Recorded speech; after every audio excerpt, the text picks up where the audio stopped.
का हमेशा सानिध्य बना रहे, उसके लिए महाराज जी हम शिष्य परिकर, क्योंकि सभी का प्रश्न है। उपदेश और नाम ही, जो नाम उपदेश हुआ और जो जीवनचर्या के सत्संग है, उपदेश है, बस वही साथ रहते हैं।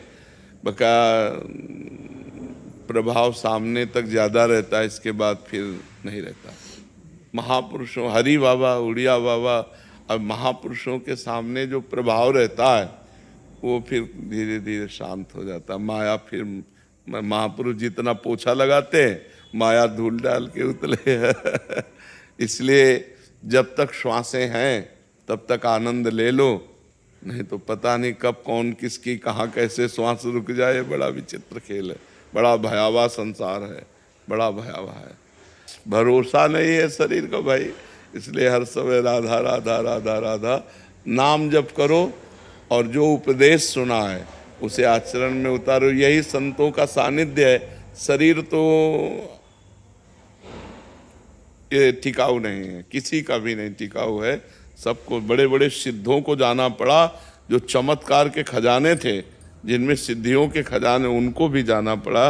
ये मर्त लोक है, यहाँ से तो जाना, हम लोग तो साधारण जीव हैं, तो बड़े बड़े महापुरुषों को भी जाना पड़ा। ज्ञानदेव, नामदेव, सोपान देव, एक से कबीरदास जी, रहीमदास जी, एक से एक बड़े बड़े महापुरुष।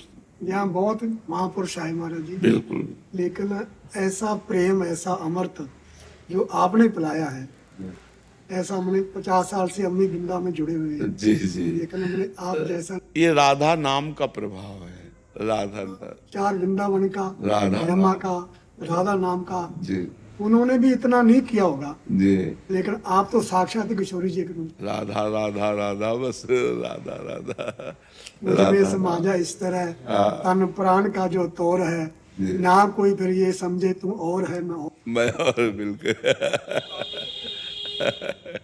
जी चाहता है बार बार तुम्हें देखता रहूं, ऐ हुस्न की सरकार तुम्हें देखता। दीक्षा जी, राधे राधे महाराज जी। महाराज जी, मेरा नाम दीक्षा है। मेरी हमेशा से जिज्ञासा ये जानने की रही है कि दीक्षा का वास्तविक अर्थ क्या है। मानव जीवन में गुरु दीक्षा का क्या महत्व है महाराज जी? मानव जीवन में तो पूरा महत्व ही महत्व है गुरु दीक्षा का। बिना गुरु दीक्षा के जीवन का कोई अस्तित्व ही नहीं है। और दीक्षा का तात्पर्य होता है अपने हृदय की गुप्त मंत्रणा, अपने हृदय की गुप्त आध्यात्मिक ज्योति प्रदान करना। जो जीवन भर हमने भगवत प्रताप से प्राप्त किया, वो किसी को प्रदान करना, आध्यात्मिक। दीक्षा शब्द आध्यात्मिक है। तो अपने जीवन, नाम सुकृत धन अपनी जीवन अतिहित मान देत वरदान। वो मानो सामने वाले को वरदान देते हैं कि अपने जीवन भर जो नाम जपा, मंत्र जपा, जो अध्यात्म ज्योति जगाई, वो प्रदान कर देते हैं दूसरे को। नाम सुकृत धन अपनी जीवन अतिहित मान देत वरदान। वृंदावन हित बलिपद पावन भक्ति प्रकाशत ज्यों जग भान। नमो नमो गुरु कृपा निधान, नमो नमो गुरु कृपा निधान। वो गुरु कृपा निधान अपने जीवनी शक्ति, अपनी भागवतिक शक्ति अपने शिष्य को प्रदान करते हैं। यही प्रदान करने का नाम दीक्षा है। और जो मुख से उपदेश देते हैं उसे शिक्षा कहते हैं। जो हृदय के गुप्त मंत्र को देते हैं उसे दीक्षा कहते हैं। सीमा जी, राधे राधे महाराज जी। महाराज जी, कैसे पता चले कि हम दीक्षा लेने के लिए तैयार हो गए हैं? दीक्षा लेने के लिए सब तैयारी है, बस मांस, मदिरा, बेविचार, जुआ, परधन, अपहरण, इन बातों को छोड़ दें। और जैसे भी हम नीच अधम हैं, वो गुरुदेव की दृष्टि पड़ने पर हो। लोहा कभी सोना नहीं हो सकता, लेकिन पारस के स्पर्श से सोना होता है। हम कभी योग्य नहीं हो सकते, हम सदैव अयोग्य हैं, पर गुरुदेव की कृपा ही योग्य बनाती है। तो हम अयोग्य होकर गुरुदेव की शरण में जाएंगे तो सच्ची शरणागति होगी। अगर हम अपने को योग्य समझकर गुरु की शरण में जाएंगे तो शरणागति ही नहीं होगी। असरण शरण, श्याम जी को बानो।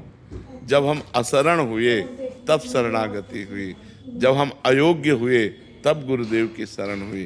तो हम अयोग्य हैं, पर ये बातें नहीं होनी चाहिए। जो मांस, मदिरा, व्यभिचार, द्वित क्रीड़ा, पर स्त्री गमन आदि और पर द्रव्य अपहरण आदि, ये जो बहुत महापाप हैं, ये नहीं होने चाहिए। और फिर गुरु की शरण में जाए तो बहुत जल्दी लाभ प्राप्त होता है। और फिर दूसरी बात, हम जैसे हैं वैसे गुरु की शरण में चले जाए, वो संभाल लेंगे। अस्पताल बना ही बीमार लोगों के लिए है। अस्पताल के बाहर लिख दे कि आपको टीबी, कैंसर, किसी भी तरह का रोग ना हो, फिर आप एडमिट होइएगा, तो अस्पताल हंसी का पात्र होगा कि नहीं होगा? भाई अस्पताल तो है ही रोगी लोगों के लिए। तो अयोग्यों के लिए ही शरण गुरुदेव भगवान है, जो अपने जैसे नीचों को भी स्वीकार करके महान बना देते हैं। तो हम कैसे भी हों, अगर हमारे अंदर प्रबल इच्छा जग जाए कि मुझे भगवान से जुड़ना है, तो गुरुदेव से जुड़ जाना चाहिए। वो यही योग्यता है, प्रबल इच्छा होना ही योग्यता है। आदित्य जी, इंदौर से। महाराज जी, कई बार हम सांसारिक गीतों पर आपको याद करके भाव विभोर हो जाते हैं, उस रचना को भी सौभाग्यशाली। हम भी होते हैं। ये तो बात है कि जैसे कभी हमको भ्रमण करते थे और कोई संसारिक गीत जैसे कान में पड़ते ही एकदम सन्न से हुआ, अरे वो एकदम बिल्कुल तन्मयता भगवान में ही कि प्रभु कैसे आपके बिना जिए। तो शब्द तो सांसारिक है, तो बात बहुत जोर की है। कभी कभी ऐसे शब्द पढ़ते हैं जो ऐसे दिल को एकदम छू जाते हैं, तो अपने अपने प्रीतम में जुड़ते हैं। वही बलमा है, वही सजना है, वही प्रीतम है, वही प्यारे है, वही जीवन है सबके। अगर बलमा से असली बलमा निकल जाए तो फिर उन बलमा को जला दिया जाता है, ले जला दिया जाता है। वही बालम है, वही प्रीतम है, वही प्राण प्यारे, वही साहब हैं, वही भगवान है, वही प्रभु हैं। तो लक्ष्य करके यदि हम संसारी पुरुष को उसे देखें तो वो बात संसारिक हो गई, तो अगर उसे प्रभु में देख लें तो बहुत जोर की हो गई। वो आप स्वीकार करते हैं, भाव बनता है तो वो आप स्वीकार करते हैं, आए हो मेरी जिंदगी में तुम बाहर गए। हाँ, भाव अगर भाव करे तो बहुत सुंदर सुंदर भाव है। अब संसार में जोड़ोगे तो संसारिक हो जाएगा, अगर इसे भगवान में एकदम जोड़ो तो कैसा है, एकदम भावपूर्ण है। तो कुछ शब्द ऐसे हैं जिनको अगर हम भगवान से जुड़ते हैं, हम इष्ट से जुड़ते हैं, गुरु से जुड़ते हैं, तो हम तो ध्वनि में राधा नाम कीर्तन करवाते हैं, ध्वनि में राधा नाम कीर्तन। हम उसका उद्देश्य क्या है? बात यह है कि हम बहुत बना के बोल रहे हैं, लेकिन उद्देश्य यदि संसार है तो घटिया है, और हम बिल्कुल खड़ी भाषा में बोल रहे हैं, लेकिन उद्देश्य बढ़िया है तो वो बढ़िया बात हो जाती है। अगर हमारा भाव जुड़ा और एकदम भगवान से जुड़ गया तो फिर उद्देश्य हमें तो मतलब एक दिन देखा कि एक बारात जा रही है, लोग खूब मत नाच रहे हैं, और मधुकरी मांग के पा के निकले थे बिहारी जी की गली से। घोड़े को देखा सजा, उसमें दूल्हे को देखा सजा, और लोग नाच रहे हैं, तो शब्द एकदम तुरंत पहुंचा दिया। जे भाव बदल गया, भगवान की भावना जे हुई, रोना शुरू, वो बारात उधर गई, हम अपनी बस्ती में जा रहे। तो भावुक जनों को संसारिक घटना भी भाव में डूबा। पंडित गया प्रसाद जी महाराज ने देखा कि एक गोबर की छवरिया रखे माई जा रही, और उनका लाला पीछे दौड़, और वो बाल गोपाल के उपासक वो बार बार मैया की अंगुली बार, अब वो बस भावना में आ गए कि यशोदा मैया, और ये लाल भाव में डूब गए। एक बार वो जो सर्प करने वाले होते ना